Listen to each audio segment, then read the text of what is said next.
நீர்கொழும்பு சிறைச்சாலையில் ஏற்பட்ட வன்முறை. யாழ்ப்பாண சிறைச்சாலைக்கு கொண்டுவரப்பட்ட 60 பேர். வடக்கு கிழக்கு வலிந்து காணாமலாக்கப்பட்டோரின் உறவுகள் ஒன்று சேர்ந்து யாழ்ப்பாணத்தில் சர்வதேச மாநாடு. அன்று தமிழர்கள், இன்று சிங்கள அதிகாரிகளை ஆடையின்றி காடைத்தனம். நீர்கொழும்பு மோதலின் வெளிவராத ஒரு கதை. நீதியமைச்சரின் சிறப்பு அறிக்கை. சசீந்திர ராஜபக்சவுக்கு எதிராக குற்றப்பத்திரிகை தாக்கல். வெளிநாடு செல்ல தடை. வடக்கு கிழக்கில் தமிழ் மக்களின் காணிகளை தொல்லியல் திணைக்களம் பலவந்தமாக கைப்பற்றியவில்லை. அமைச்சர் சந்தனா அபேரத்ன திட்டவட்டம்.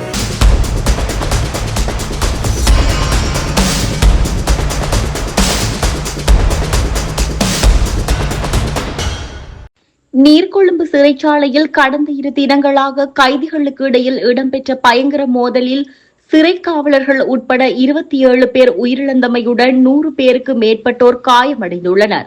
இந்த கோர சம்பவத்தை அடுத்து நீர்கொழும்பு சிறைச்சாலையை அமைந்துள்ள பகுதி முழுவதும் பதற்றமான சூழல் நிலவி வருகிறது. இதன் காரணமாக அங்குள்ள கைதிகளின் பாதுகாப்பை கருத்தில் கொண்டு நிலைமையை கட்டுப்பாட்டிற்குள் கொண்டு வரும் நோக்கிலும் கொழும்பு சிறைச்சாலையில் உள்ள கைதிகள் நாட்டின் பல்வேறு பகுதிகளில் உள்ள சிறைச்சாலைக்கு பிரித்து அனுப்பப்பட்டு வருகின்றனர். இந்த அவசர இடமாற்ற நடவடிக்கைகளின் அடிப்படையிலேயே பலத்த பாதுகாப்புடன் 60 கைதிகள் யாழ்ப்பாண சிறைச்சாலைக்கு கொண்டுவரப்பட்டுள்ளனர் என்று அதிகாரிகள் தரப்பு தகவல் தெரிவிக்கின்றன. சர்வதேச வலிந்து காணாமலாக்கப்பட்டோர் தினத்தை முன்னிட்டு எதிர்வரும் ஆவணி மாதம் 30ஆம் தேதி வடக்கு கிழக்கு வலிந்து காணாமலாக்கப்பட்டோரின் உறவுகள் ஒன்று சேர்ந்து யாழ்ப்பாணத்தில் சர்வதேச மாநாடு ஒன்றினை நடத்தவுள்ளனர். யாழ் ஊடக அமையத்தில் இன்று நடைபெற்ற ஊடகவியலாளர் சந்திப்பில் கலந்து தெரிவித்த போதே வடக்கு கிழக்கு வலிந்து காணாமலாக்கப்பட்டோரின் உறவுகள் சங்க பிரதிநிதிகள் இதனை தெரிவித்தனர். எனது பெயர் சிவானந்தன் ஜெனிதா. நான் வடக்கு கிழக்கு வலிந்து காணாமலாக்கப்பட்ட உறவுகள் சங்கத்தின் செயலாளரும் வவுனியா மாவட்ட தலைவியுமாக உள்ளேன். இன்றைய தினம் இந்த ஊடக சந்திப்பை மேற்கொள்வதற்கு காரணம், ஆவணி 30ஆம் தேதி சர்வதேச காணாமலாக்கப்பட்டோர் தினத்தை முன்னிட்டு நாம் இதுவரை காலமும் சர்வதேச காணாமலாக்கப்பட்டோர் தினத்திற்கு மாபெரும் கவனஈர்ப்பு போராட்டங்களை செய்திருந்தோம். ஆனால் போராட்டத்தின் வடிவங்களை மாற்றி எமக்கான நீதியை பெறுவதற்காக நாம் அன்றைய தினம் மாபெரும் சர்வதேச மகாநாட்டினை ஒழுங்கு செய்திருக்கின்றோம். அந்த மகாநாடானது யாழ்ப்பாண மாவட்டத்திலே நடைபெறும். அது நாம் சர்வதேசத்திடம் நீதி கேட்டு போராடி வருகின்றோம். தொடர்ச்சியாக நாங்கள் சாட்சியம் அளித்திருக்கின்றோம். எத்தனையோ அறிக்கைகளை நாங்கள் சமர்ப்பித்திருக்கின்றோம். ஆனால் அதற்கு எந்தவிதமான பதிலும் நமக்கு கிடைக்கவில்லை. எமது இனவழிப்பானது 1948ஆம் ஆண்டு பல தசாப்த காலங்களாக இன படுகொலைகள் நடைபெற்றிருக்கின்றன. இளைஞர்கள், யுவதிகள் கடத்தப்பட்டிருக்கின்றார்கள். ஆனால் இலங்கை அரசு எந்தவிதமான பொறுப்பு கூறலையும் விடுத்து ஒரு தமிழ் இனத்தின் மீது ஒரு மாபெரும் போரினை தொடுத்து எமது இன ஒடுக்குமுறையானது முள்ளிவாய்க்கால் முற்றத்திலே மாபெரும் இன அழைப்பை எதிர்நோக்கியது இந்த தமிழினம். அந்த தமிழினத்தின் இனவழிப்போடு சேர்ந்து இன்று வலிந்து காணாமலாக்கப்பட்ட உறவுகள், பல்லாயிரக்கணக்கான உறவுகள் இன்று சாட்சியமாக கையில் ஒப்படைக்கப்பட்டவர்கள் எங்கே? அவர்களுக்கு என்ன செய்தார்கள்? அவர்களுக்கான நீதி என்ன என்றதை பொறுப்பு கூறாத இந்த இலங்கை அரசாங்கத்தை நம்பி எந்தவிதமான பொறுப்பு கூறலும் விடுத்து நட்டகிட்டை வழங்குவதற்கு அவர்கள் முன் வருவது வலிந்து காணாமலாக்கப்பட்டோர் நீதியை இல்லாமல் செய்வதற்கு அவர்கள் முற்படுகின்றார்கள். எனவே நாம் இந்த சர்வதேசத்திடம் கேட்கின்றோம், இந்த இலங்கை அரசுக்கு போர் செய்கின்ற போது பல நாடுகள் உதவி இருக்கின்றார்கள். ஆனால் இன்று இந்த இனம், தமிழ் இனம், தமது இனப்படுகொலையின் போதும் இந்த வலிந்து காணாமலாக்கப்பட்ட உறவுகளுக்கும் நீதி கேட்டு தொடர்ச்சியாக 2017ஆம் ஆண்டிலிருந்து இந்த சர்வதேசத்திடம் நீதி கேட்டு போராடி கொண்டிருக்கின்றார்கள். ஆனால் அவர்களுக்கு எந்தவித நீதியும் வழங்காமல் அவர்களும் மௌனம் காப்பது ஏன்? அதை எடுத்து நாங்கள் அன்றைய ஆவணி 30ஆம் தேதி மாபெரும் மகாநாட்டினை சர்வதேச நாடுகளோடு சேர்ந்து சர்வதேச நாடுகளை இந்த இடத்தில் கூப்பிட்டு பிரதிநிதிகளை நாங்கள் ஒரு மகாநாட்டை மூலமாக எமது செய்திகளை சொல்வதற்காகவும் அதற்கு இங்கே இருக்கிற மக்கள் பிரதிநிதிகள், சிவில் சமூக செயற்பாட்டாளர்கள், மனித உரிமை செயற்பாட்டாளர்கள், இங்கிருக்கின்ற அந்த எமது உறவுகளுக்காக நீதி வேண்டி போராடி கொண்டிருக்கின்றோம். எத்தனையோ மனித புதைகள் கண்டுபிடிக்கப்பட்டு கொண்டிருக்கின்றன. அந்த மனித புதைகுழிகளில் யார் புதைக்கப்பட்டுள்ளார்கள், யாரால் செய்யப்பட்டது என்பது இன்று வரை ஒரு கேள்விக்குறியாக இருக்கின்றது.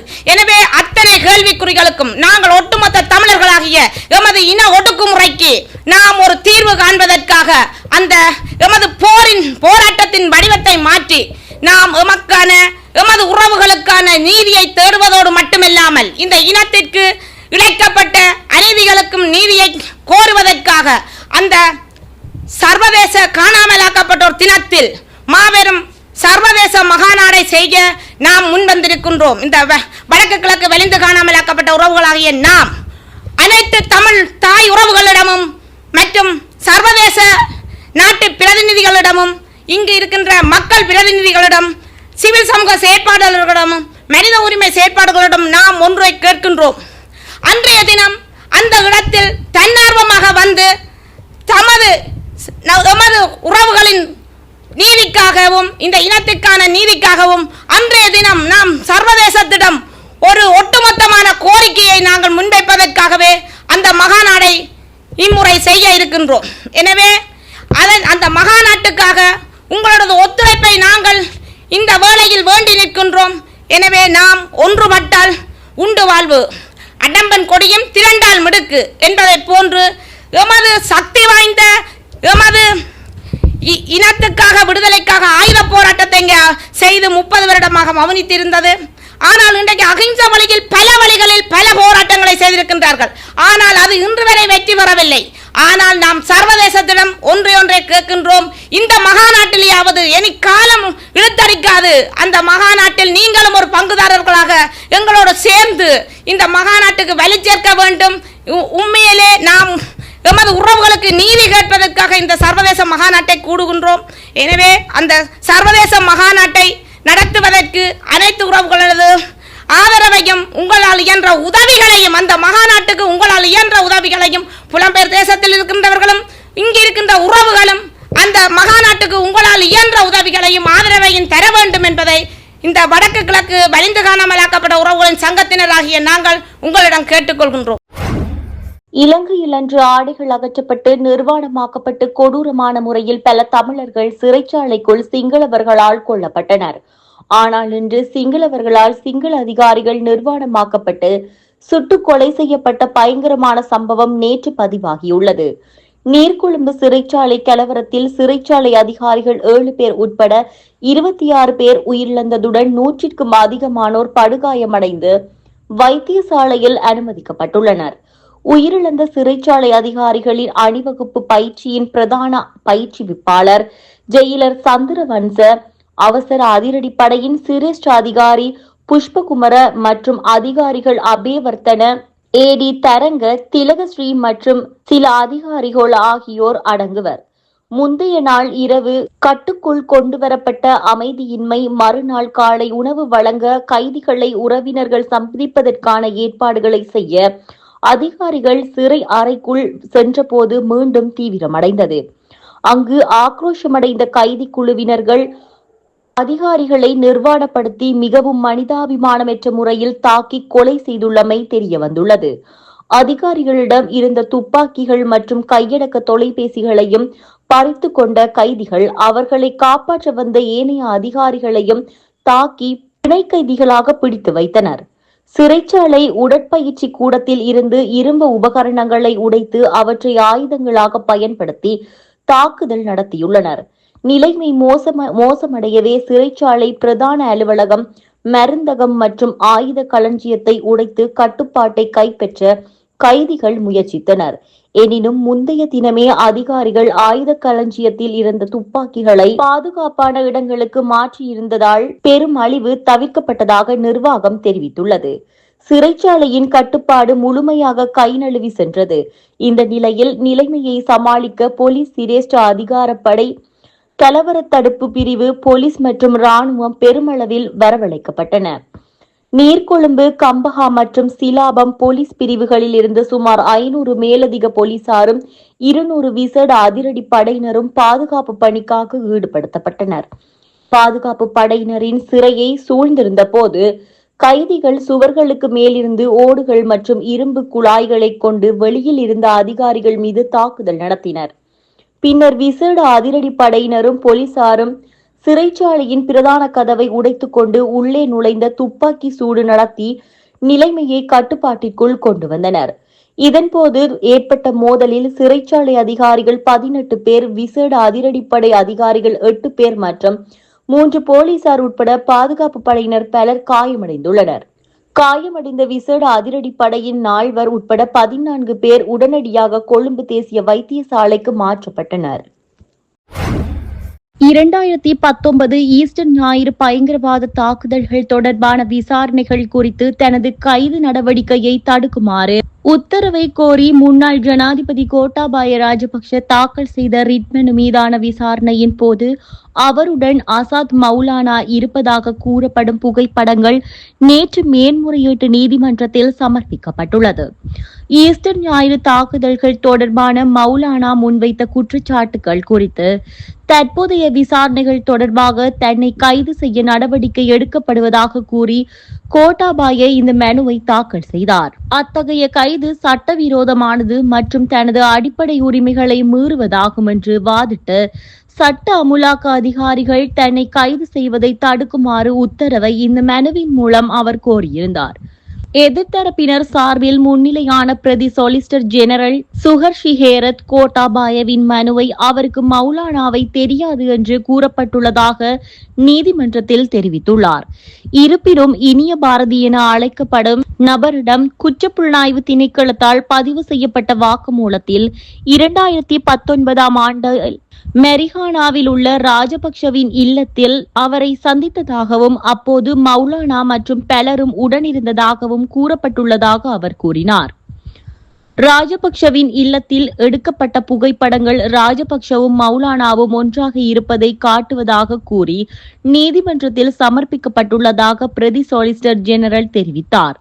தனக்கு மௌலானாவை தெரியாது என்ற கோட்டாபாய ராஜபக்ஷவின் கூற்றுக்கு இது முரணாக இருப்பதாகவும் அவர் நீதிமன்றத்தில் முழுமையான மற்றும் உண்மையான தகவல்களை வெளியிட தவறியது இது நிரூபிப்பதாகவும் அவர் வாதிட்டுள்ளார்.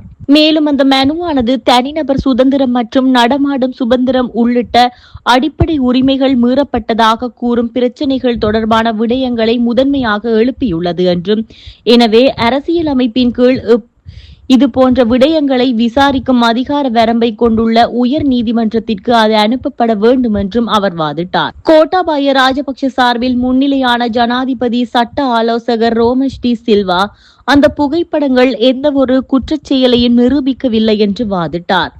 அது அரசியல்வாதிகளாகவும் முன்னாள் பாதுகாப்பு செயலாளர்களாகவும் இருந்த கோட்டாபாய ராஜபக்ஷ பல ஆண்டுகளாக மத தலைவர்கள் மற்றும் அரசியல்வாதிகள் உள்ளிட்ட ஏராளமான பொது பிரமுகர்களுடன் புகைப்படம் எடுத்தார் என்றும், ஒரு புகைப்படத்தில் மௌலானா இருந்ததை மட்டும் எந்த ஒரு குற்றத்திலும் அவர்கள் ஈடுபடுவதற்கான ஆதாரமாக கருத முடியாது என்றும் அவர் நீதிமன்றத்தில் தெரிவித்துள்ளார்.